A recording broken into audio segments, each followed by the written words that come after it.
Kajetir dami hak isamu ke kesa arsif takka huma fedhe yoo ta'e arsiin har'a quba sin qabu ilmi arsii ta'e tokko ilmi si komandoo ta'e tokko waa'ee kee irraa dubbachuun qabu waa'ee kee haasa'uun qabu maqaa Kadir martuu jedhu artistii Kadir martuu jedhu yuun hin beeynu haynee jirra onnee kenna keessa ati sammoonu haqi sammuu kee keessa haqi maqaa si komandoo jedhu baasi nu irraanfadhu please homa takka nu gammachiifne dubbiin kee si galee arsiin waa'ee arsii waa'ee warra beeku waa'ee arsii dubbata ummata kabajamaa kana ogguu ati diqqeessitu coggaarroofnee jirra isin jechuu barbaadeeti kanaafin jecha nurraa dhiisi waa'ee arsii qannasi kutaa oromiyaa keessa si galtee dubbiin yoo akkana walii galle akkami kanaaf ummanni keenna wanti anaasa'u kana olitti hin jiru annama kana arrabsuuf hin dhufne garuu jechi isaa haasofni isaa baay'ee garaa na gube maaliif yoo hojjettan waa'ee haasaa dheengaddaa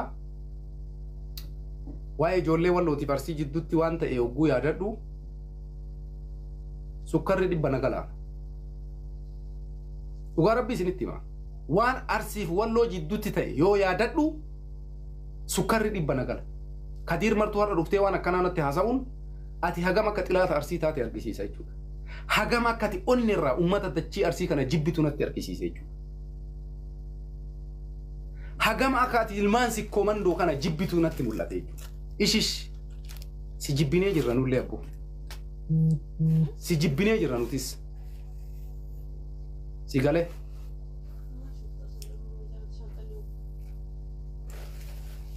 kanaaf jecha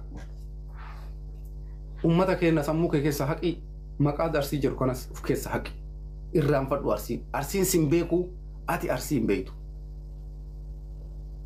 kana oli wanni biraa wanni isin jennu jiru namni Kadir martuu faana sallaftan hundi keessan maqaa arsiin kaasina maqaa keessan hin kaafna deeggartoonni Kadir martuu akkuma walii galaatitti ummata keenya kan inni arrabsu irratti gammachuu warri qabdan arsii kutaa jedhamu oromoo ta'uu hin beeynu jedha sammuu keessan keessaa kaasa maqaa arsii jedhu kaasina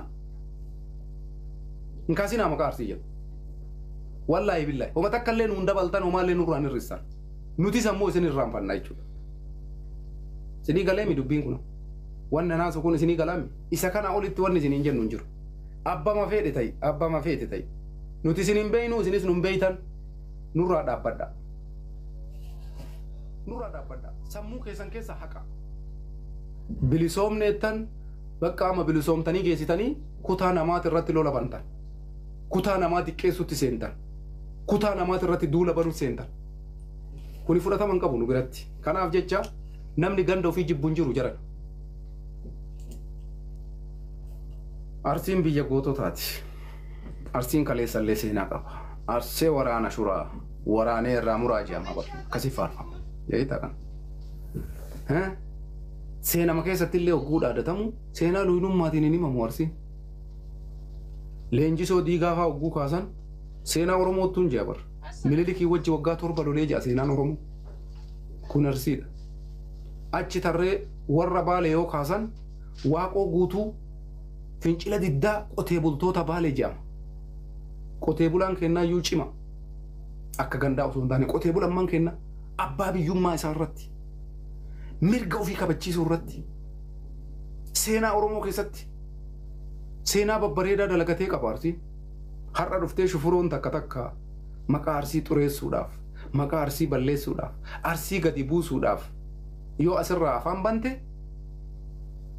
seenaan akkasin jedhu seenaattu jira seenaan akkasin jedhu seenaan waan biraa haasa'a seenaan mililikii Itoophiyaa ijaaree wajjiin arsii waggaa 7 lola'ee jedha seenaan arsiin qabsoo oromoo keessatti kolaafame jedha seenaan arsiin qabsoo oromoo keessatti harki cite jedha seenaan arsii oromoo keessatti zabana Hayila Sillaasees warra xayyaara xilaataa dha'ee gadi buuse jedha seenaan akkasii dha isaan kana gabbuusuu barbaaddeera jara kana har'a gadi buuste waa jechuun barbaadde seenaan Itoophiyaa keessatti arsii warra gaafa beelaan itti baqatani jedha ummata tuulama gaafadha ummanni Harargee parsantiin guddaan dachii keenya keessa jira yeroo hongeen itti buute garasi buqqa'ee ummanni tuulama gizee gabroonfattoonni kan akka Mililik kan akka Hayila Sillaasee qe'ee isaarraa buqqasee dachii tuulama keessaa dhiibee gaafa baase eessa dhufe dachiisi komandoo qubate arsii keessa qubate ufitti qabee lafa kenneefi nuti foon tokko dhiiga tokko ilmaan abbaa tokkooti jedhee har'as wal keessa jira jechuudha. Ummata Tuulamaatii fi ummata Arsii adda baaftee hin beektu tokkuma Harargeenis akkasuma. Ummanni Arsii ummata taarika cimaa qabudha. Ummata siidaan isaa Oromiyaa keessa bakka hunda jirudha. Goota akkasii seenaan beekudha. Har'a ati dhufteetiniini ishish yoo galgala ganama miidiyaa kanarraa nuun jettu baxaamii asaasina. Nutti dhagama. Dalagaa biraan qabdu, hojii biraan qabdu, bilbila kee banattee Arsii arrabsuun hojii sii ta'e jechuudha. Bakka namni dalagaa qabu nama ganda namaa bichaan arrabsu taa'ee arbo shiriinsaa dalagisiin jechuudhaaf ammoo hin beeyna akkati dalaguu hin dandeenye. Laakiin ati ammoo dalagaa biraan qabdu dalagaa godhattee jechuudha Arsii. Dalagaa godhattee jechuudha hayyoo Oromoo arrabsu. Kanaafi ummanni Arsii ummata Oromiyaa bilisa baaseedha. Ummanni Arsii ummata Oromiyaadhaaf Itoophiyaadhaafis walabummaa kenneedha. Ummanni Arsii ummata qotee bultoota Itoophiyaatiif walabummaa kenneedha. Qotee bultoota Oromiyaa guutuu, qotee bultoota Itoophiyaa guutuu. Seenaan akkasidha. Ati har'a hamilee kamiin dhuftee Arsii waliin qabdee arrabsita. Nama tokko qeequun jira nama jiru. Qe'in isinuus akka qaba. Arsiin Itoophiyaadhaaf wanni isin hin gumaachin hin jiru. Atileetota isinii gumaachite. Kan akka Kumaandar Daraartuu Tulluu.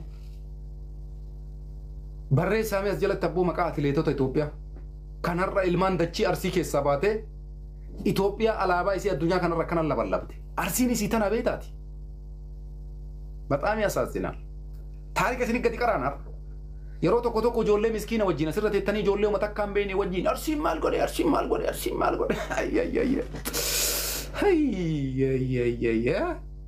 Arsiin atileetota har'a Itoophiyaan ittiin kortu atileetota har'a Itoophiyaan ittiin boontu akkisiin mataa ol qabattee Itoophiyaan leelliftu kan godhe dachiisi komandoo kana keessaa bu'e Boqojjii Faaxumaa Roobaa Xunuunes Dibaabaa agartee atileetota qaqqaalii kanaa soofnee fixuu hin dandeenye. Hattan Hayilee Gabrasillaasee ka amma isin sabaan saba biraati jettaniin kun asallatti guddate achi dhalate arsitu kanaayyuu isinii kenne. Isinii galtee dubbiin kanaaf ummata Arsii kabajamaa ummata Sikkookmandoo kabajamaa arrabsummaaf si barbaachise. Lafti Arsii ta har'a tujjaaroonni keessan keessatti fooqii ijaarra jedhan tanaan. Maal jetta kana meem? Laftummaan Arsii kanarra Oromiyaa keessatti Ibrahim Jailaan faati atileetota jechuudha. Lafti Arsii bararra ka fooqiin irra ijaaramaa jiru kana Shaashamannee irratti Adaamaa irratti dachii Arsiitii miti kun. Adaamaan lafa eenyuuti kati har'a fooqii irratti ijaartee irraa duroomaa jirtu. Dachii Sikkoomandooti. Dachii Arsiiti. Sii galtee gatii kanaaf jecha wayitii waa dubbattan kophaadhaan nama tokko dhuunfaadhaan qeequu fi hawaasa bal'aa itti dabaluu wal adda jechuudha. Arsiin gumaacha guddaa isinii kennite. Sa'aatii ammaa kanatti warra isin har'a ittiin utaalaa jirtan kuni jeneraalonni har'a Itoophiyaa hoogganaa jiran hedduun isaanii jeneraalonni ijoollee Arsiiti. Arsiin Itoophiyaadhaaf waa hedduu godhe. Gumaacha hedduu qaba. Ummata Arsii irraa gori Kadir. Ummata Arsii dhiisi. Kophaan dhuunfaan nama tokko arrabsi. Sunis ammoo haga arrabsanii dhiisan qaba. Likkii qaba. Likkii qaba waan dubbatu qaba akka itti dhiisan qaba jechuudha. Si galtee Arsiin gara kamittuuyyuu nama takka waan kadhanne hin kadhatus. Kanaaf jecha ati ummata keenarraa taa'ii nuti wanta akkasitti najamnu wanta akkasirraan barbaannu si galee kaleessallee artistii Oromooti jennee si kabanyee har'a ammoo an artistii Harargeeti jetteerta mirga qabda. Wanni nu sirraa barbaannu tokkollee hin jiru. Wannummaan sirraa barbaannu tokkollee hin jiru. Ummata keenya dhiisi bakka. Isii tana bichaatti nuu hima. Ummanni afaan Oromoo kun isinii galu. Wanti afaan Oromoo kana dhageessan itti hima. Ummata Arsii hin arrabsinii dhiisi jedhaani.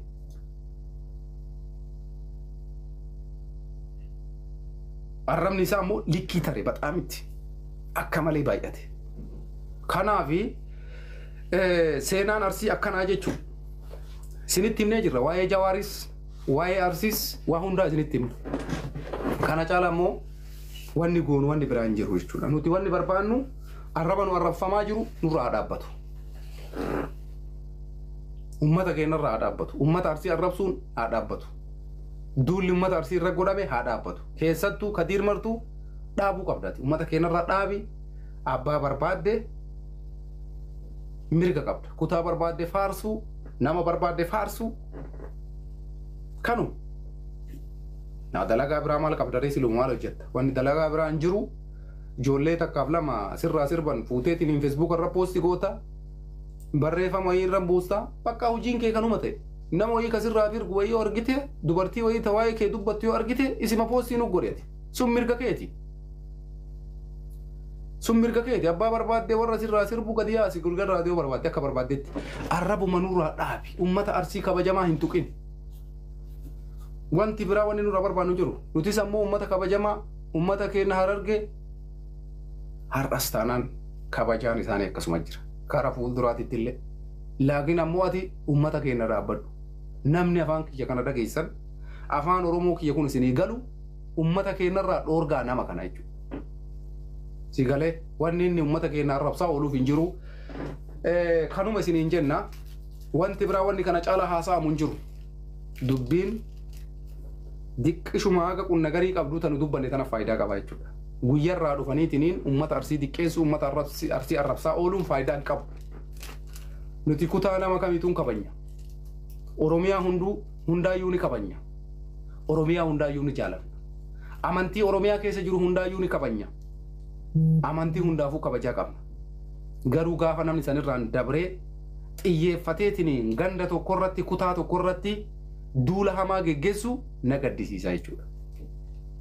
An ajandaa waggaa takka argeen beeku takka kun ajandaa likkii tare jarana ji'a meeqa ajandaadha amma kun amma arsii arrabsuun ajandaadha Kadiriif ajandaa miti ajandaa waan guyyaa takka dubbatanii guyyaa lama dubbatanii taruudha inni garuu hujii godhatee arsii arrabsuun hujii isaa ta'e jechuudha ummata arsiitti irra duuluun hujii isaa ta'e jechuudha ummata arsii busheessuun maqaa arsii buusuun hujii isaa ta'e jechuudha ji'a lamaa sadiif deemaa jira namni kun kana caalatti ammoo sirrii miti jechuudha namni itti dhiyaatan namoonni gugurdaan sheekoleen ulamaa'oon kabajamoon dachiin Harargee biqilchite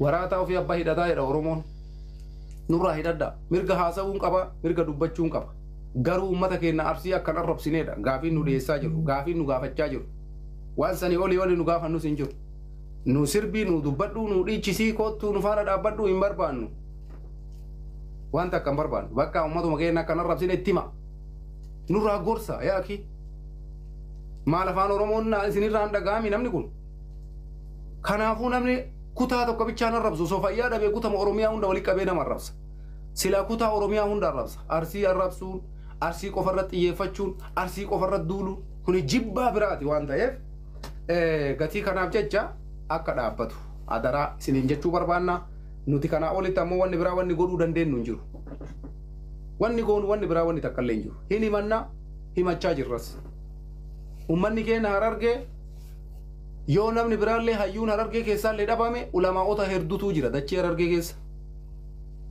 kan akka Sheekh Muusaa Su'aalaa fa'aa jechuun nama gugurdaa jira nama kana dhaaba itti bilbila itti naasaa maal goota arsii dhiisi bakka isin fayyadu si wajjin hin deemu maa faayidaa isin qabu itti hima nuti isinitti himachaa jirra waan biraa ammoo badii biraa yookaan dhiibbaa biraa godhuufi miti wanti nu jechaa jirru namoota kana nama kanatti hima haasaa inni haasaa jiru kana akka toobatu godha akkanatti osoo rakkoon biraatu dhufe baay'ee fokkata ta'uu baay'uu deebuu qaba bar namni kun akkaataa matganattu sirrii miti akka shari'aa rabbii keessatti namni tokko eega dhukkubsate gara rabbii isaa deebi'ee karaa sirriitti achi deebi'ee rabbii ofii kadhata yaa rabbi na fayyisi yaa rabbi du'atiyya katmii na tolchi yaa rabbi na qajeelchi jedhee akkasi kadhata sheekoleen maan dachiin Harargee biqilchite ulamaa'onni maaf daawwama ittiin goone waan biraa yoo dadhabdan ati nama si dhukkubuu fayyaa keetiifuyyuu guyyaa rabbi si fayyisuun beeytuu rabbii kee kadhadhu rabbii keetitti booyi yaa rabbi na qajeelchi jeyi yaa rabbi fayyaa na deebisi jeyi jedhaan itti hima ummata arsii arrabsii akkasitti akkas godhanii arsii keessaa baasanii muka akkas godhanii muka keessa kaayanii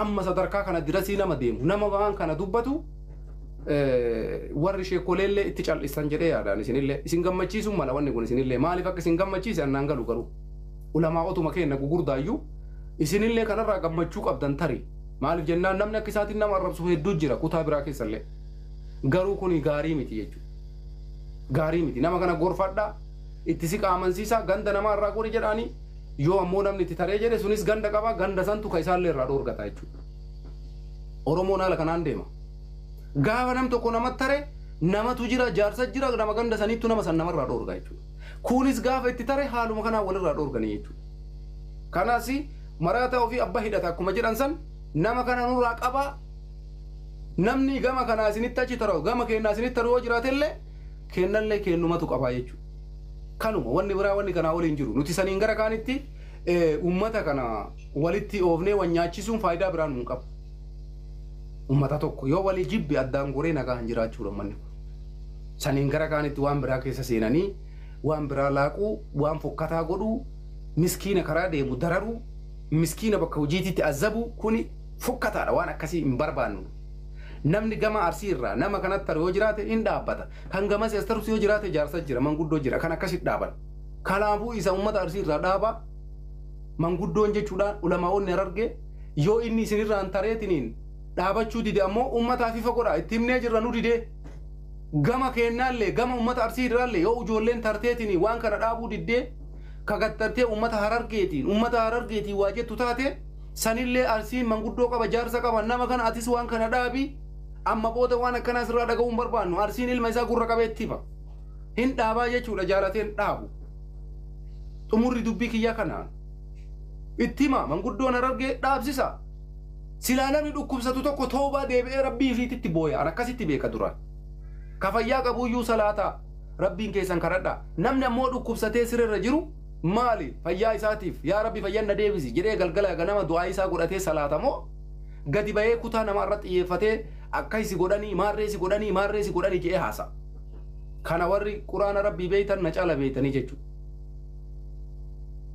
nuti ammoo kana caala wanni jennu hin jiru nama kana rakkina biraallee namni isatti ajamu hin jiru namni tiisisa ballicha sarraa kaasu hin jiru namni waan takka isatti yaadus hin jiru arraba isaa akka isinis dhageeffataa jirtan fokkataadha akka malee namni kun ammoo nama taraa miti nama kaleessa hawaasa kanaaf qabsaa'ee jedhamee dubbatamaa turedha ijoollee taraa har'aa miidiyaa banattee tan jaalmaarree ofiin jettee afaan bantu tanaa miti foloodhaaf namni kun kaleessa uummata oromoo biratti nama bakka guddaa qabu ture nama kaleessa uummata oromoo bira kabajaa qabu ture osoo shokolaataa har'a gadi yaateetiniin laayivii yookaan laayikii wayii viyuu wayii fudhachuudhaaf baay'ina namaa wayii argachuudhaaf feemasii taa jettee qabbaatee afaan bantu tan ni miti maqaa gaggajijjiirattee ani warra ebaluu ani marree ebaluu ani jaalle maarree jettee waa iyyitu tani isii akkanaa tunniin foloofi tunniin laayikii barbaacha afaan banti tunniin foloof afaan banti waan biraati mi qabsoon jaraasanii olii mi ganda kamiyyuu yaaddeetii miti shokolaataa xixiqqoo afaan bantu tanniin jechuudha xixiqqoo takka dhufe amma waanuma dubbattullee beenya wanya akka waan uummata harargee bakka buutee dhufte